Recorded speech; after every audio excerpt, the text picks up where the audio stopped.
Thank you. Thanks to Stop the War for inviting me. I visited Libya twice over the past 6 months of the crisis. The first time I was on a peace mission, and the second time I was a correspondent for Press TV, and I also did some reporting for Russia Today. I left just after the so-called fall of Tripoli, and I was there during that horrendous week of the fighting in Tripoli. So I'm going to, as a journalist, I'm going to talk a little bit about the role of the media, and this has been an incredible media war.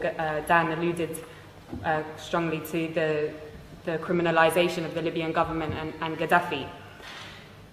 So the media said that thousands of people were about to be killed in Benghazi, but they never showed us any evidence. They said that 6,000 people had been killed by the government. Human rights organizations have confirmed that approximately 250 have died from both sides. They said that the Libyan government was attacking its own people from the air, and Russian intelligence satellites have since shown us that this was impossible. They said that the government was hiring mercenaries from elsewhere in Africa. They never showed us the evidence.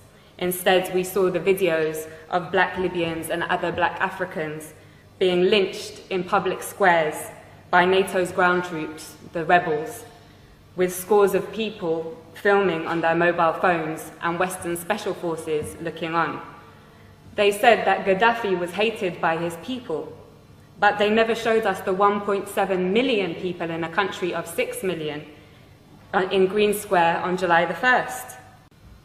They never showed us the masses, as I said, of ordinary men and women who had accepted the government's offer of weapons to defend their families, neighborhoods, and country. They didn't show us the thousands of people filling Bab al-Ziza and the streets of Tripoli waving the green flag on the night of August the 22nd.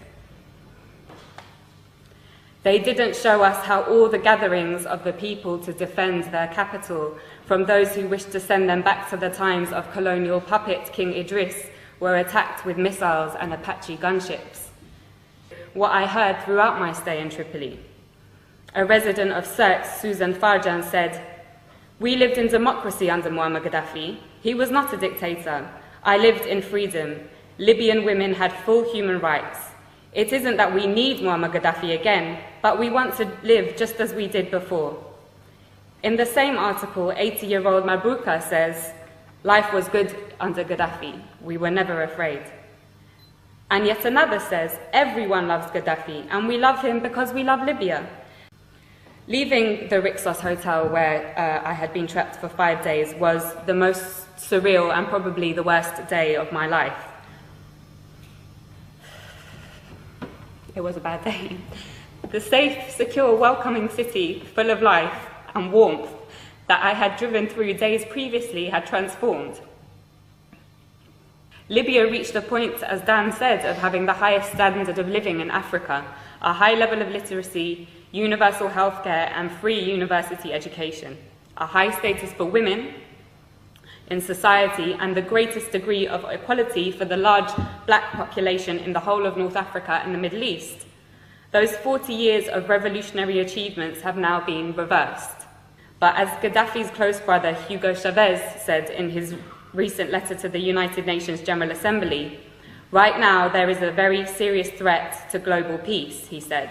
"A new cycle of colonial wars which started in Libya with the sinister objective of refreshing the capitalist global system," end quote. He knows that his country will be targeted in that cycle, with the very same model that they used against Libya and are now using against Syria.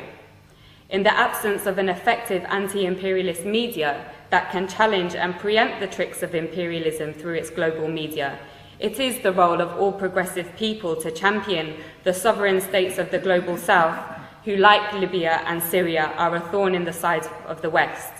Otherwise, they will be picked off one by one to add fuel to the dying fire of imperialism. And on that note, I want to end with my wholehearted thanks to the heroic Green Libyan resistance, which continues to amaze the world in their ability to stave off the world's most powerful military machine. As Gaddafi said, not only are they defending Libya, but also Syria, Iran, Algeria, the African continent, and the entire global south. Thank you.